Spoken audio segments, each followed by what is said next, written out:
Hey everybody, Rumsey here, and I am bringing you a guide to the newly nerfed Mordekaiser. Since his nerf, a lot of people have been having issues with him. In fact, that's probably an understatement. A lot of people are saying he's not viable anymore. He's impossible to lane with, that he gets zoned very easily, all kinds of things. I don't find that to be true. If you're having these kind of issues with Mordekaiser, then probably you're playing him a different way than I am. I play Glass Cannon Mordekaiser. I pretty much play him the same way V-Man 7 does. Now this guide you're seeing on the screen is actually written by Dyrus, but he basically stole this build from V-Man 7. And if you scroll down here you can see kind of what V-Man 7 says about his build. It's a little bit different than the way Dyrus suggests building it. Personally, I use V-Man 7's method, and I find it works better. So yeah, people are saying Mordekaiser has no role anymore, that he can't do anything. Well, that's not true. Mordekaiser has the same role he always had. He can still is one of the best pushers in the game and best farmers. In fact, I think Mordekaiser is the best farmer in the game. I never finish a game where I'm not pretty much the most farm person, even if we lose, and I carry with him all the time. So this is how to play Mordekaiser the Glass Cannon way. Hopefully it'll help some people out who are not able to play him anymore because of the nerfs. Let's talk about the setups I use. Pretty much the same as V-Man. I use Flash and Ignite and a full magic page, magic penetration page. I use magic penetration, quints, marks, and glyphs for 19 magic pen, and I also use health regen per level yellows. You can alternate these with flat health regen, I guess, if you wanted a little bit easier time in the early levels, which is where everybody's complaining about him at. Since I don't have that problem last hitting, and not getting zoned and harassed, I like the per levels, because once you hit about level 10 or 11, if you have your Hextech Revolver, these are going to be good enough with your revolver to basically keep you from needing health pots anymore. Add in the health regen masteries, and yeah, you're good. You're good to go. Let's talk about masteries for a second. I use 9021 with Mordekaiser. I don't think there's any other way worth playing him at all, actually. You take the 9 to get the magic penetration and offense. After that, you know, you get the 15% magic resist, which adds to the impen that you're already building. After that, I take 21 in this utility tree. Since Mordekaiser is not a mana champion, you do not need expanded mind or meditation whatsoever. I do take 3 ranks in Perseverance, which has mana regeneration only because it affects your health also, and is a nice boost to your seals.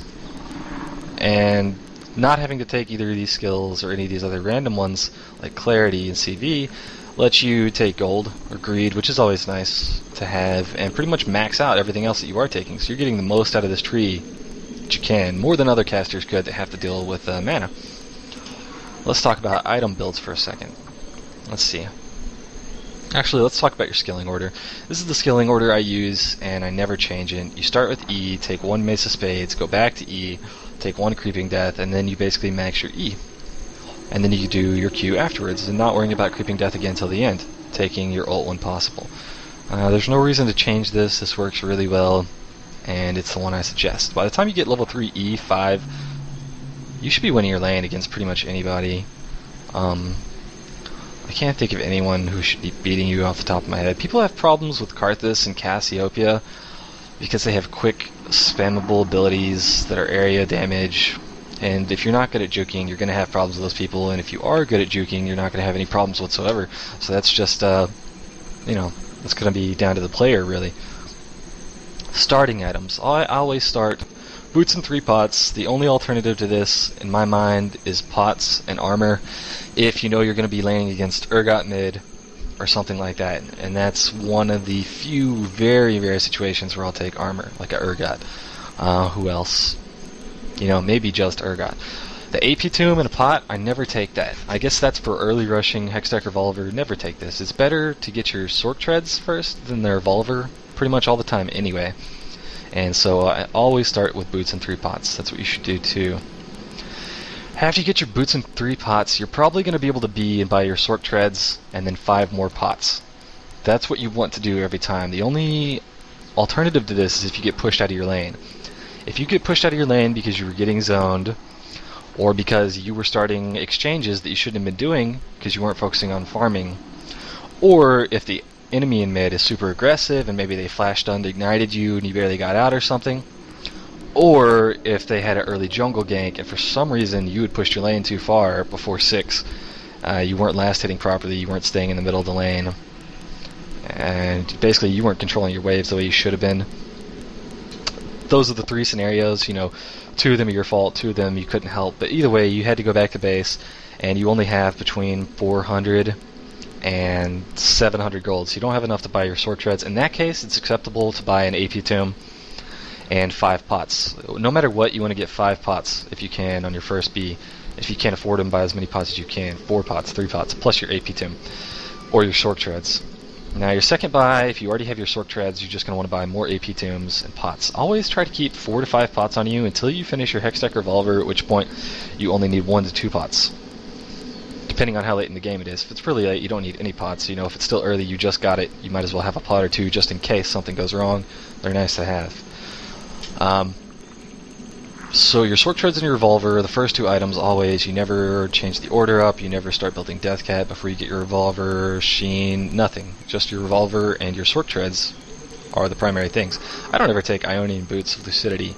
Personally, the magic pen on top of all your runes and the magic pen items you're going to be building, which you'll get a Void Staff eventually, possibly, it all adds up. So take the sword treads, they're better. Now, after you get this, if you're farming really well, you're going to notice you're going to have no problem coming back and buying a needlessly large rod, and that should be your goal. If you can't, and you come back with like 500 gold, buy an AP tomb out of Sheen instead. If you have over 860, buy the Blasting Wand. Some people say wait to get the needlessly large rod.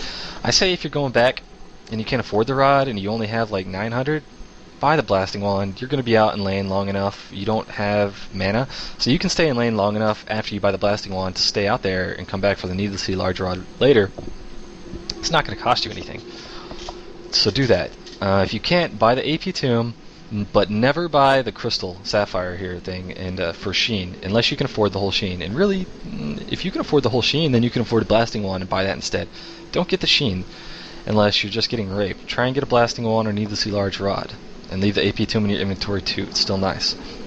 After you finish your Death Cap, you're only going to have 2 other primary items, and that is your Lich Bane, and then the Lich Bane will be a definite one, although not necessarily the next one. It is one of your core items. It's the only other core item besides these 3. The Death Cap, Lich Bane, and Hextech are your core items, but sometimes there are 2 other items you might need before Lich Bane, or you might want to alternate in as you're building Lich Bane, and that is your Rylius.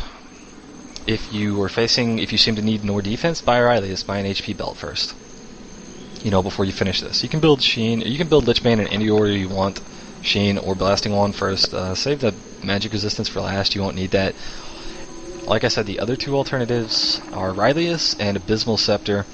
But Abysmal is extremely situational. You won't take it in 15 to 19 out of 20 games unless the other team just has buku AP and they're shitting all over your team. That's the only time you're going to take Abysmal Scepter over, say, the Rylius and Void Staff. Void Staff is a better pick most of the time. Of course, the Void Staff will always be after Lich Bane and Rylius, or if they're building Magic Resist early in the mid game, which most teams will not do, then you could take the Void Staff before the Rylius. It's all situational, but just know your core is Hextech, Death Cap, and Lich Bane. So we've talked about our runes, our summoners, our masteries, our skilling order, and our items now. I think we're ready to get on to the gameplay and see just how you lane with Mordekaiser without feeding or getting zoned. You don't get zoned when you play Mordekaiser. It just doesn't happen. If it does, it's only from levels 1 to 3, which should be, 6 minutes of the game. It doesn't even matter. You're still going to be last hitting under your turret if you get pushed there in the first 6 minutes of the game. So it doesn't matter. Let's get on to some gameplay. I'm going to go ahead and stop this video so I can just kind of put them together at the end. And we'll start a new one. I've got the game over here. It's been paused for a long time in LOL replay. So I'm going to stop this and start a new video. And then we'll see the gameplay.